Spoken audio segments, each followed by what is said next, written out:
បាទជំរាបសួរអ្នកគ្នាខ្ញុំបាទអំណាននៅក្នុងវីដេអូនេះគឺខ្ញុំនឹងបង្ហាញអ្នកគ្នាតើតើនឹងការ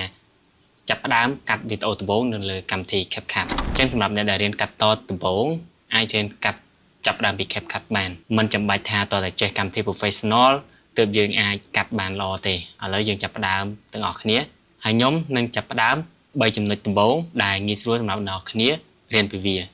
តើយើងទៅចូលកម្មវិធី CapCut ទាំងអស់គ្នា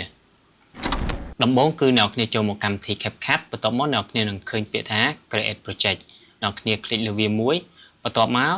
វានឹងចេញបែប interface បែបនេះបន្ទាប់មកវាមានពាក្យថា Import កន្លែងហ្នឹងគឺយើងអាចទាញយក footage របស់យើងដាក់មកចូលកន្លែងហ្នឹងដើម្បីបង្កើត timeline កាត់វាចឹងទៅបន្ទាប់មកនេះគឺខ្ញុំទាញទាំង folder តែម្ដងហើយយើងបើក folder របស់យើងបន្ទាប់មកយើងត្រូវទាញវីដេអូរបស់យើងដែលវីដេអូរបស់យើងចង់កាត់អញ្ចឹងវីដេអូមួយណាដែលយើងចង់កាត់ឧទាហរណ៍ថាខ្ញុំទាញវីដេអូមួយនេះយើងទាញដាក់ចូលមកក្នុង timeline របស់យើងមកបន្ទាប់មកនៅក្នុងវីដេអូរបស់យើងហ្នឹងគឺយើងចូលទៅស្វែងរកកន្លែងណាដែលយើងអត់ពេញចិត្តអញ្ចឹងយើងចូលមកដល់ទម្រង់នេះហើយគឺអ្នកនរគ្នាអាចចុចវាមកបន្ទាប់មកអ្នកនរគ្នាទៅស្វែងរកកន្លែងណាដែលអ្នកនរគ្នាអត់ពេញចិត្តអញ្ចឹងយើងបរិយាវាធំមកឧទាហរណ៍ថាត្រឹមនេះអញ្ចឹងយើងកន្លែងនេះយើងអត់ពេញចិត្តទេយើងកាត់វាចេញយើងអាច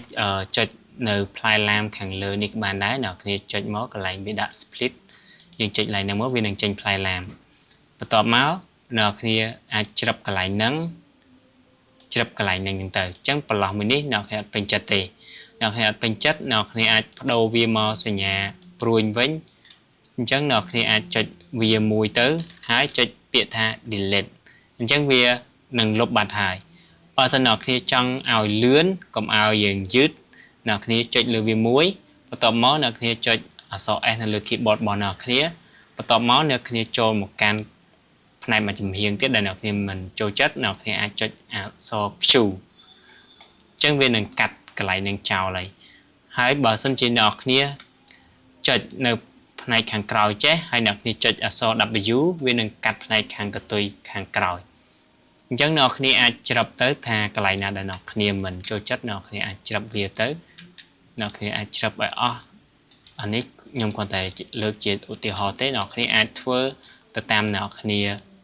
មើលជាក់ស្ដែងហ្នឹងទៅចុងបញ្ចប់គឺយើងត្រូវ export វាអញ្ចឹងកន្លែង export គឺនៅផ្នែកខាងលើអ្នកគ្នាគ្រាន់តែចុចមកហើយនៅកន្លែង export ហ្នឹងគឺយើងអាចបង្កើតនៅឈ្មោះ file របស់យើងអញ្ចឹងយើងដាក់ឈ្មោះអីឧទាហរណ៍ថាវីដេអូមួយនេះគឺខ្ញុំនិយាយពី lens Sony 50 ហ្នឹងទៅអញ្ចឹងខ្ញុំដាក់50 add 1.8អញ្ចឹងខ្ញុំបានដាក់ឈ្មោះវាហើយបន្ទាប់មកវាឲ្យយើងបញ្ជាក់ទៅនឹង location ដែលយើងត្រូវផ្ទុកវីដេអូរបស់យើងនឹងអញ្ចឹងកន្លែង export to នេះអ្នកគ្នាគួរតែចូលទៅរើសថាអ្នកគ្នាគួរទុកកន្លែងណាអញ្ចឹងទៅឧទាហរណ៍ថាខ្ញុំចង់ទុកវានៅកន្លែងវីដេអូហ្មងទៅនៅលើ drive C របស់យើង export វីដេអូរបស់យើងអញ្ចឹងវារួចរាល់ហើយអ្នកគ្នាអញ្ចឹងយើងចុចចឹងមកហើយអានេះយើងបើចាំធ្វើឲ្យវាទេអញ្ចឹងអ្នកគ្នាសម្រាប់ការចាប់ផ្ដើមដំបូងអ្នកគ្នាកុំគិតស្មុគស្មាញពេកអ្នកគ្នាគ្រាន់តែចេះ3ចំណុចហ្នឹងគឺអ្នកគ្នាអាចកាត់វាបានហើយទី1គឺអ្នកគ្នាត្រូវ upload វីដេអូរបស់អ្នកគ្នាចូលមកកាន់ project របស់អ្នកគ្នាបន្ទាប់មក